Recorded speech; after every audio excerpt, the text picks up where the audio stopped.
Los cátaros. Los cátaros fueron otra secta herética de la Edad Media que se asocia al Santo Grial y acerca de los cuales también se abre una gran discusión académica. El catarismo fue una corriente divergente del cristianismo oficial que logró una popularidad entre el pueblo e incluso entre la nobleza del sur de Francia, particularmente en la región de Languedoc-Roussillon entre 1142 y 1250. Ellos se autonombraban Catari, lo que significa puro, y vivían en busca del perfeccionamiento espiritual. Dentro del movimiento cátaro, muchos pensaban que la Iglesia de Roma era una institución corrupta, dominada por la codicia de bienes materiales, lo que pudiera explicar la aceptación del catarismo entre la gente ordinaria del sur de Francia.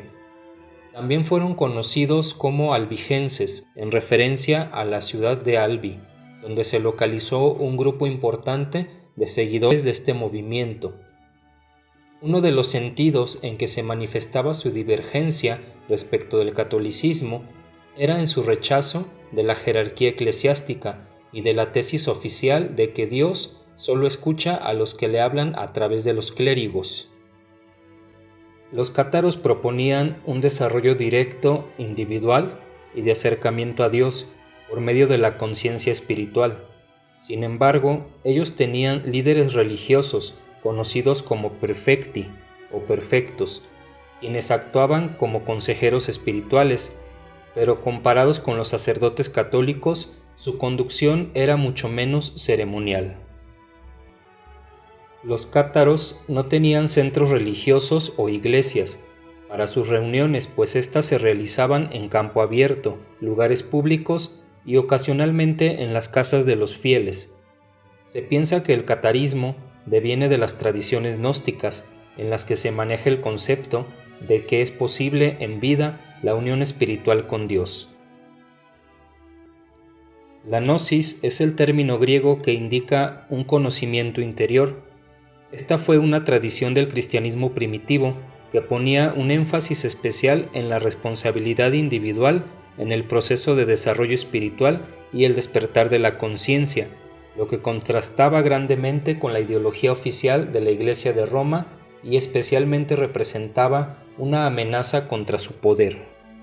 Los cátaros sostenían una filosofía dualista y de interpretación de la realidad, en la cual el Dios bueno y su contrapartida, el malo, se encontraban en contradicción permanente y en lucha. Ellos creían que los primeros hombres eran ángeles, pero habían sido seducidos por el Dios malo y atrapados en el mundo de la materia. Sin embargo, los hombres, a pesar de estar hechos de materia corruptible y mala, eran esencialmente buenos, y para reunificarse con el Dios bueno y regresar al mundo de la luz del que provenían, se necesitaba emprender un riguroso camino de iluminación que requería una vida ascética, éticamente correcta y el sentido de la pureza.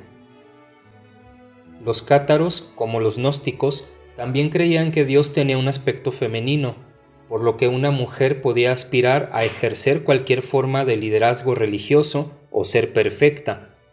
Esta disposición a aceptar la igualdad femenina también estaba en abierta oposición con la estructura patriarcal de la Iglesia Católica. Esta influencia femenina puede encontrarse en los textos gnósticos cristianos, en los cuales el Espíritu Santo, que completa la Trinidad, es de índole femenina. La actitud de los cátaros hacia Jesucristo ha conducido a los historiadores académicos a descartar su posible relación con el Santo Grial.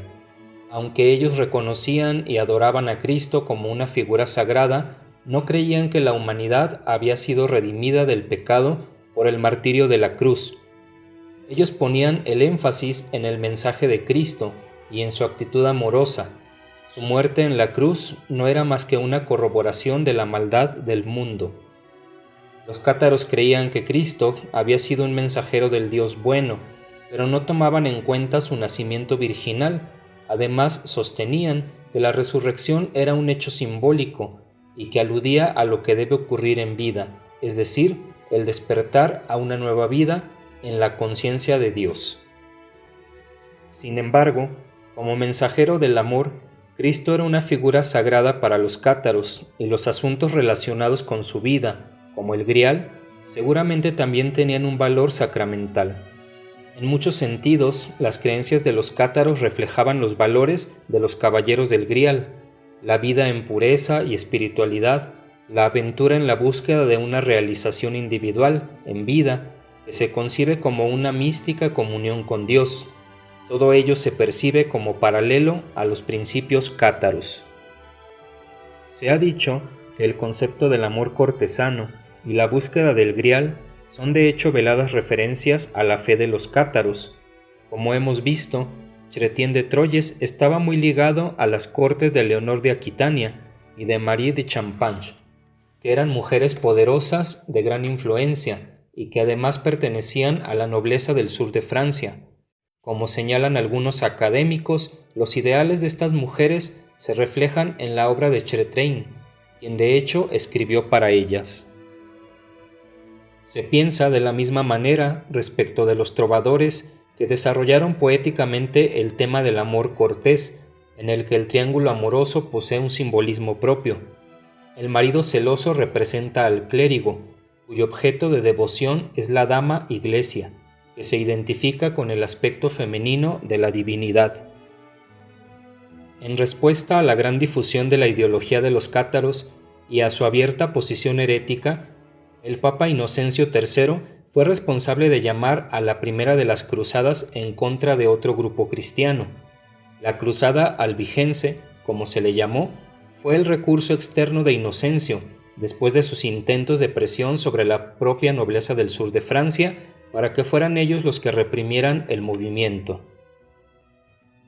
Él ofrecía a todo aquel que participara en la cruzada el perdón de todos sus pecados y la más mundana motivación de quedarse con el botín de guerra y aparte las tierras conquistadas. Dados estos generosos propósitos, la nobleza del norte de Francia, que había desarrollado cierta aversión a la más cultivada y rica nobleza del sur, rápidamente se alió con el Papa para combatir la herejía. En 1209, un ejército de cruzados norteños se reunió en Lyon y comenzó su marcha hacia el Languedoc. Esta cruzada habría de distinguirse por su crueldad y barbarie. En la ciudad de Béziers, cerca de 15.000 personas, incluyendo mujeres y niños, fueron masacrados. Muchas ciudades fueron atacadas y cayeron bajo la furia de los cruzados, pero los cátaros resistieron y se libraron de las batallas en todos los frentes. Esta guerra continuaría por décadas y finalmente en 1243 cayó el último bastión de los cátaros, una fortaleza llamada Montségur, que fue asediada por un ejército norteño desde la cercana ciudad de Carcassonne, luchando por el rey de Francia y por el Papa.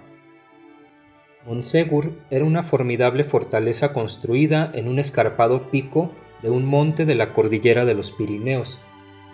Su reputación como base militar, cuyas características geográficas la hacían muy difícil de tomar, era complementada por la creencia de que ahí se guardaba un gran tesoro, que se ha llamado el tesoro cátaro, entre cuyas joyas se encontraba el manisola, una rica copa que era utilizada en cierta ceremonia que tenía características festivas, por lo que la copa se pasaba de mano en mano entre los participantes, lo que presenta paralelismos con los caballeros del grial y el rey pescador, quien era alimentado por el grial. La naturaleza del tesoro cátaro, que nunca se descubrió, ha sido objeto de mucha especulación. Cuando Montségur finalmente fue tomado en 1244, todo el material religioso de los cátaros había desaparecido, lo mismo que el famoso tesoro, si es que existió.